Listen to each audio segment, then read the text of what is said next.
नमस्कार दोस्तों, मैं विमलेश गौतम और आप देख रहे हैं ट्रिपल बी ओवरसीज। दोस्तों, ये वीडियो किसी जॉब के बारे में नहीं है। इस वीडियो में मैं प्रोसेस के बारे में समझाना चाहता हूँ। कई बार कुछ लोग होते हैं, शायद उनके पास इनफ टाइम होता हो, हमारे पास तो टाइम कम रहता है, लेकिन शायद उनके पास इनफ टाइम होता हो जो सिर्फ टाइम वेस्ट कर सकते हैं। दोस्तों, एक कैंडिडेट होता है, एक रिलेवेंट कैंडिडेट होता है। रिलेवेंट कैंडिडेट इंपॉर्टेंट पॉइंट्स पे आता है और इंपॉर्टेंट चीज़ों को समझता है, इंपॉर्टेंट चीज़ों के ऊपर बात करता है। जैसे सपोज कीजिए, अगर मैंने कोई वीडियो डाला, वीडियो में मैं प्रोफाइल के बारे में बोलता हूँ, सैलरी के बारे में बोलता हूँ, और ऑलमोस्ट मैं इंडियन करेंसी में सैलरी कितनी बन सकती है वो भी ट्राई करता हूँ। मैक्सिमम वीडियोस में मैं इंडियन करेंसी में सैलरी कन्वर्ट करके देता हूँ। ड्यूटी आवर्स कितनी होती है, ओवर टाइम कितना रहेगा, कॉन्ट्रैक्ट कितने पीरियड का होगा, ईसीआर पासपोर्ट रहेगा, ईसीएनआर नहीं होगा, या ईसीआर दोनों अप्लाई कर सकते हैं, मेल फीमेल दोनों कैंडिडेट अप्लाई कर सकते हैं, प्रोसेस कितने टाइम में कंप्लीट हो जाएगा, एक्सपीरियंस कितना चाहिए, और उसमें लाइक गल्फ एक्सपीरियंस कंपलसरी है कि नहीं है, इंडियन एक्सपीरियंस कितना चल सकता है, एज लिमिट कितनी हो सकती है, मेडिकली क्या प्रॉब्लम होना चाहिए, मिस फिटमेंट होता है कि नहीं होता है, कौन सी मिस मेडिकल पे क्या फोकस करना है। हर चीज़ पे हम लोग कवर करते हैं कि सारी इन्फॉर्मेशन मैं वीडियो में दे सकूँ। और मैंने अभी तक कोशिश भी की है, ऑलमोस्ट मैं 95% इन्फॉर्मेशन मैं वीडियो में दे देता हूँ। ऑलमोस्ट मैं सारी इन्फॉर्मेशन वीडियो में दे देता हूँ। मैं सिर्फ सर्विस चार्ज और कंपनी डिटेल नहीं दे पाता हूँ, क्योंकि that is benchmark means YouTube की गाइडलाइन के हिसाब से हम लोग ये इन्फॉर्मेशन शेयर नहीं कर सकते हैं।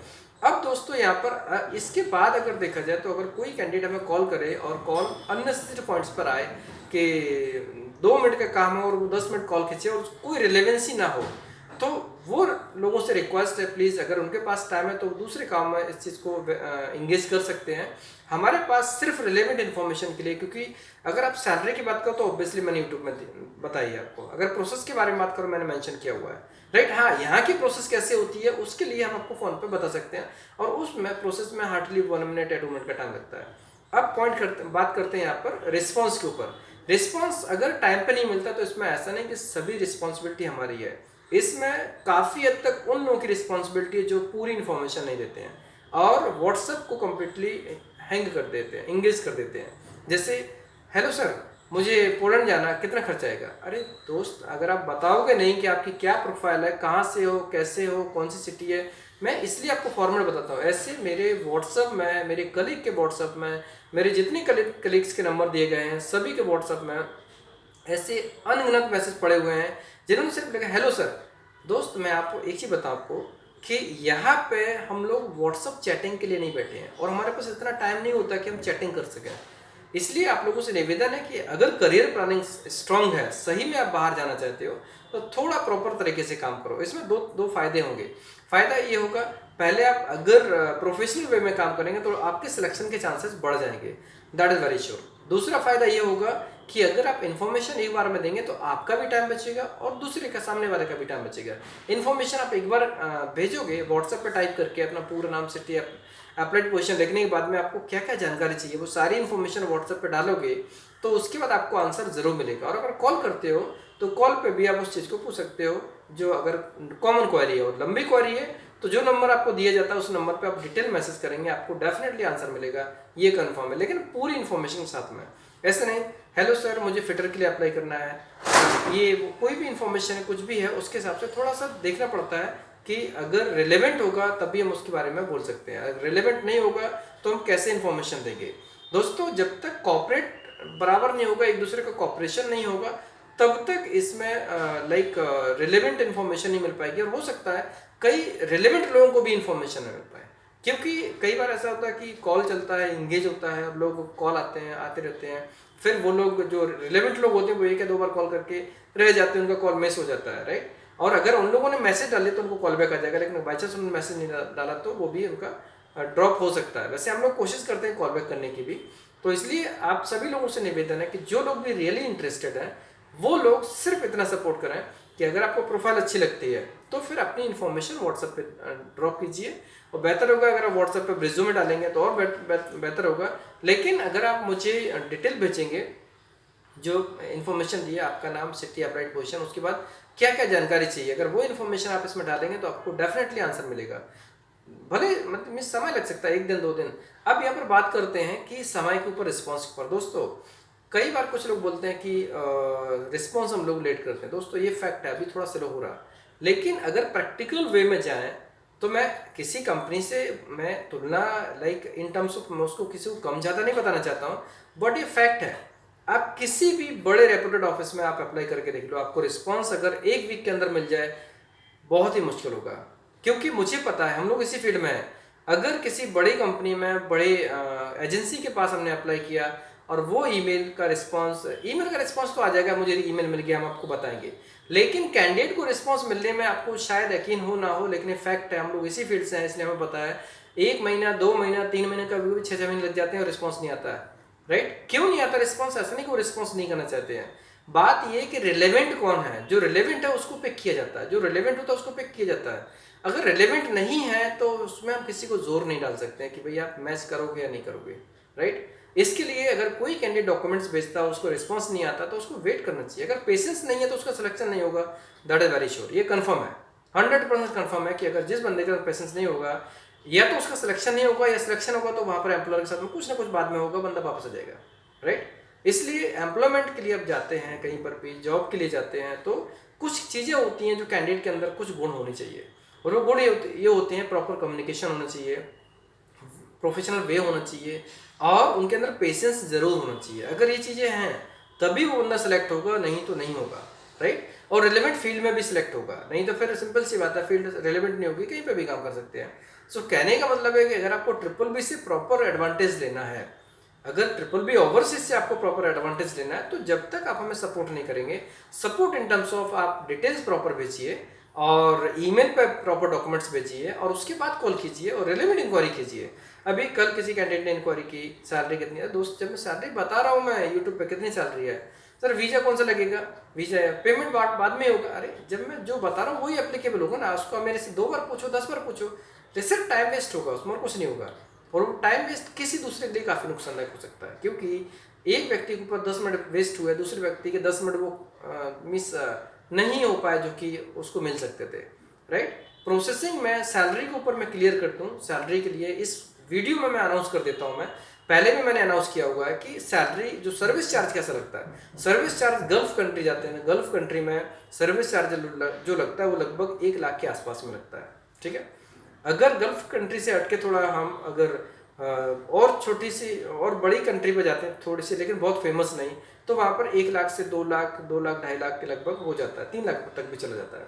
अगर हम थोड़ा और दायरा बढ़ाते हैं तो यूरोपियन कंट्री से थोड़ी छोटी कंट्री हो, लेकिन मिडिल ईस्ट की कंट्री से थोड़ी बड़ी हो, तो उनका 3 लाख 3.5 लाख 4 लाख तक जाता है। अगर थोड़ा और दायरा बढ़ाते हैं, सिंगापुर हुआ, यूरोप हुआ, तो 4 लाख से लेकर 5 लाख 6 लाख 7 लाख 8 लाख 9 लाख 10 लाख तक भी जाता है। और अगर उससे आगे जाते कनाडा तो 8 लाख 10 लाख 15 लाख 20 लाख, वो कितने भी लिमिट नहीं है। राइट? सो अगर आपकी करियर प्लानिंग फिक्स है, आपको पता है कि मेरे पास इतना बजट है, तो ही अप्लाई कीजिए ना, इसमें कोई किसी को फोर्स नहीं करता। अगर कोई बोले कि इतना खर्चा आता है तो हम बिजनेस डालना, दोस्तों बात ये है, ये लोग सिर्फ वही लोग क्वेश्चन करते हैं जो लोगों ने कभी अप्लाई नहीं किया और जिनको ओवरसीज के बारे में नॉलेज नहीं है। तो मैं ऐसे दोस्तों से निवेदन करना चाहूँगा कि पहले वो एक बार ओवरसीज के बारे में थोड़ा पता करें कि ओवरसीज की रिक्रूटमेंट कैसी होती है, और ओवरसीज में कितने % फ्री रिक्रूटमेंट होता है, कितने % कॉमन रिक्रूटमेंट होता है, पेड रिक्रूटमेंट होता है, और पॉसिबिलिटी कितनी होती है, फ्री रिक्रूटमेंट कितने % होता है। यहाँ पर छोटा सा एक उदाहरण देता हूँ मैं। अगर कभी रेलवे की जॉब निकलती है, IOCL की जॉब निकलती है, या किसी बड़ी कंपनी की जॉब निकलती है, उसमें कितनी वैकेंसीज होती हैं, कितने लोग अप्लाई करते हैं, कितने लोग सिलेक्ट होते हैं, आपको आइडिया लग जाएगा। अगर हम बड़ी चीज़ के लिए जाएंगे जो फ्री चीज़ होगी, ऐसे तो बहुत सारी कंपनी को मैं भी जानता हूँ जहाँ पे कैंडिडेट को कुछ पे नहीं करना पड़ता है, इवन कैंडिडेट के आने जाने का फ्लाइट का टिकट भी कंपनी बियर करती है, लेकिन वो 100 में से 0.1%, उससे ज़्यादा कभी नहीं होता। राइट? 0.1%। बहुत बड़ी बड़ी कंपनीज हैं जो किसी कंपनी के टैलेंट के ऊपर हैप्पी हो जाती हैं, वो उस कैंडिडेट को टेलीफोनिकली सिलेक्ट कर लेती है। पहले CV selection, telephonic, Skype interview, जब कंप्लीट हो जाता है तो फेस टू फेस मीटिंग के लिए बाद में बुलाते हैं, उसका सब कुछ अरेंजमेंट कराते हैं। लेकिन वो 1.1% है, उसके ऊपर हम फोकस नहीं कर सकते हैं, उसके ऊपर एम्प्लॉयमेंट इंडस्ट्री नहीं चल सकती है। दोस्तों यहाँ पर ऑब्वियसली इंडस्ट्री है तो कुछ बिजनेस होता है, बिजनेस होता है तो इनकम के लिए सब लोग काम करते हैं, ये फैक्ट है। ये एक ऐसी सच्चाई है जो सबको एक्सेप्ट होना चाहिए। इसमें अगर कोई सोचे फ्री होना चाहिए, तो फ्री होता है, फ्री को अनाउंस करते हैं, जो फ्री होता है उसको फ्री के रूप में अनाउंस करते हैं। लेकिन अगर सब कुछ बता दिया गया उसके ऊपर फिर क्वेश्चंस करो तो गलत बात है। ये सिर्फ टाइम वेस्टिंग है। इसलिए उन लोगों से निवेदन है जो लोग फालतू में इंक्वायरी करते हैं, उनको क्लियर बोल दो, वीडियो में अगर कहा गया पेमेंट आफ्टर वीज़ा है तो आफ्टर वीज़ा, लेकिन टिकट से पहले कोई भी रिक्वायरमेंट ऐसी नहीं होगी जिसमें टिकट के बाद पेमेंट होगा। चाहे वो उसमें कुछ एडवांस हो या बीच में पेमेंट हो या आफ्टर वीज़ा हो, लेकिन वीज़ा मिलने के बाद पेमेंट कैंडिडेट को पूरा इंडिया में ही करना पड़ता है और उसके बाद उनका टिकट आता है, फिर बंदा फ्लाई करता है। बहुत कम परसेंट वैकेंसी ऐसी होती है, जैसे 0.1% या 2%, या हो सकता है कि भाई 1 या 2% भी हो सकती है, जहाँ पर सर्विस चार्ज का कुछ अमाउंट सैलरी से एडजस्ट हो सके, लेकिन वो बहुत कम होगा। और अगर मैं दुबई के विजिट टू एम्प्लॉयमेंट वीज़ा की बात करूँगा तो उसमें जरूर एक हमारे पास ऑप्शन है जिसमें 50% अमाउंट इंडिया में पे करना होता है, 50% अमाउंट दुबई में जब जॉब कंफर्म हो जाती है। लेकिन जॉब शुरू करने से पहले सारा अमाउंट पे करना ही होता है, ये प्रैक्टिकल है, ये सच्चाई है, जो है वो मैं आपको शेयर कर रहा हूँ। मैं अगर इसके ऊपर कोई अगर आर्गूमेंट करे तो गलत है, क्योंकि मैंने क्लियर बोल दिया ये प्रोडक्ट है, इसका इतना कॉस्ट है, ये प्रोसेस है, if you agree you apply, if you not agree then leave it, right. So relevant information जरूरी है। हम किसी कैंडिडेट को फोर्स नहीं करते हैं, फोर्स करना भी नहीं चाहते हैं, क्योंकि यहाँ पर मेरा पर्पज़ है, ऐसा नहीं कि हमारा पर्पज़ ये नहीं कि कैंडिडेट हमारे पास अट्रैक्टिव हो। हम लोग कभी जानकारी वाले वीडियो क्यों बनाते हैं, ऐसा नहीं कि जानकारी वाले वीडियो सिर्फ हमारे वो कस्टमर देखेंगे जो लोग हमारे यहाँ अप्लाई करना चाहते हैं, ऐसा नहीं है। जो इन्फॉर्मेशन मेरे पास है वो इन्फॉर्मेशन मैं डेफिनेटली कैंडिडेट को शेयर करना चाहता हूँ मैं। और मैं कमिंग 1 या 2 डेज में एक ऐसा वीडियो बनाने वाला हूँ जो मेडिकल के ऊपर होता है। मार्केट में मेडिकल के ऊपर कितना घपला होता है, कितना प्रॉब्लम्स होता है, गेम कैसे बनते हैं, स्कैम्स कैसे होते हैं, फ्रॉड कैसे होता है, उसके ऊपर भी थोड़ी स्टडी की है मैंने। उसके ऊपर मैं एक वीडियो बनाने वाला हूँ जो मेडिकल के ऊपर होगा, जल्दी आएगा। अब वो मेडिकल ऐसा नहीं होगा कि जो कैंडिडेट मेरे यहाँ अप्लाई करेगा सिर्फ कोई देखेगा। मैं ये वीडियो सिर्फ जानकारी पर्पज से बनाता हूँ ताकि बहुत से लोगों को इसका लाभ मिले। तो अगर जानकारी नहीं है तो जानकारी लीजिए, लेकिन फालतू कमेंट करने से कोई मतलब नहीं है। अभी मैंने वीडियो डाला, किसी ने कहा इतना अमाउंट डालेंगे तो मैं बिजनेस कर लूँ, बाहर क्यों जाऊँ, हेल्पर की जॉब के लिए। दोस्तों लॉन्ग टाइम प्लानिंग अगर देखोगे ना, तो जो लोग अभी गल्फ मीन्स यूरोप में अगर वो हेल्पर के लिए जा रहे हैं ना, आने वाले टाइम पर उनका लाइफ बहुत ब्राइट होगा। क्यों? क्योंकि अभी आपको कोरोना की जब शुरुआत हुई थी ना, मार्च अप्रैल में, एक न्यूज आई थी, ब्रिटेन के प्राइम मिनिस्टर और जो एक बड़ी अथॉरिटी, दोनों हेल्थ मिनिस्टर भी कोरोना ग्रस्त हो गए थे, तो उनको हॉस्पिटल किया गया था। उस टाइम पर ब्रिटेन को चलाने वाले 2 भारतीय लोग थे, ठीक है। वो भारतीय लोग वहां पर कैसे उस पोजीशन पर पहुंचे, क्योंकि वहां ग्रोथ मिलती है, आप अच्छा काम करोगे ग्रोथ मिलेगी। तो जो लोग यहाँ पर शुरू एज अ हेल्पर शुरू करते हैं, बाद में प्रमोशन के थ्रू आगे पहुंच सकते हैं। लेकिन अगर कोई बंदा फ्रेशर होगा, इंडियन मार्केट का एक्सपीरियंस होगा, तो 100% वो उस अपॉर्चुनिटी की वैल्यू नहीं समझ सकता है। और जो व्यक्ति समझते हो वो आप उनके लिए वैकेंसी अच्छी है, जो नहीं समझते हो उनके लिए वेस्ट है, तो वेस्ट है तो मत इंटरेस्ट लो, सिंपल सी बात है। लेकिन जिन लोगों को इसकी वैल्यू पता है वो लोग डेफिनेटली इंटरेस्ट लेते हैं और जाते भी हैं। और ऐसा नहीं किसी के लिए कोई इंटरेस्ट है, भीड़ लगती है। अगर पोलैंड की बात करो, माल्टा की बात करो, यूरोप में किसी भी कंट्री की बात करो, अगर जेन्युइन काम है, प्रॉपर काम है, तो 100% भीड़ लगती है। और यहाँ पर कुछ लोग बोलते हैं रिस्पॉन्स देते फेक है। दोस्तों फेक वर्ड की स्पेलिंग अगर आप सही से नहीं लिख पाते तो फेक क्या, खुद को पता नहीं है क्या इन्फॉर्मेशन है। फ्रॉड की स्पेलिंग नहीं लिख पाते, वो फ्रॉड कैसा होता है, स्पेलिंग ही गड़बड़ है, तो आपको कितना नॉलेज है आपने खुद साबित कर दिया। दोस्तों फ्रॉड ये नहीं होता कि हम रिस्पॉन्स नहीं दे रहे हैं, फ्रॉड ये होता है कि अगर आपका काम गड़बड़ हुआ उसको फ्रॉड बोलते हैं। पहले फ्रॉड वर्ड की मीनिंग समझिए। अगर आप फ्रॉड वर्ड की मीनिंग समझ जाएंगे और उसको सही तरीके से यूज करेंगे तो शायद आपको कभी नुकसान नहीं होगा, हमें भी नुकसान नहीं होगा, किसी को भी नुकसान नहीं होगा, राइट। तो अभी आप अगर आपके अंदर पेशेंस नहीं है तो दोस्तों थोड़ा सब्र करो और मत अप्लाई करो जहाँ पर समय लगता है, ये फैक्ट है।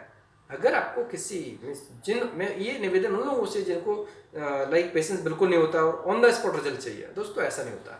ओवरसीज में बहुत समय लगता है, 1 महीना से 2 महीना 3 महीना नॉर्मल होते हैं, फिर 4 महीना 5 महीना 6 महीना कभी प्रोजेक्ट आगे खिसक जाता है, आगे बढ़ता है। इसमें अगर सोचो कि समय निकल रहा है, वो किसी के हाथ में नहीं होता है। और इंडिया में कोई भी एजेंसी ऐसा कमिटमेंट करके नहीं दे सकती कि आप इस पार्टिकुलर टाइम में निकल सकते हो, ये वेरी श्योर है।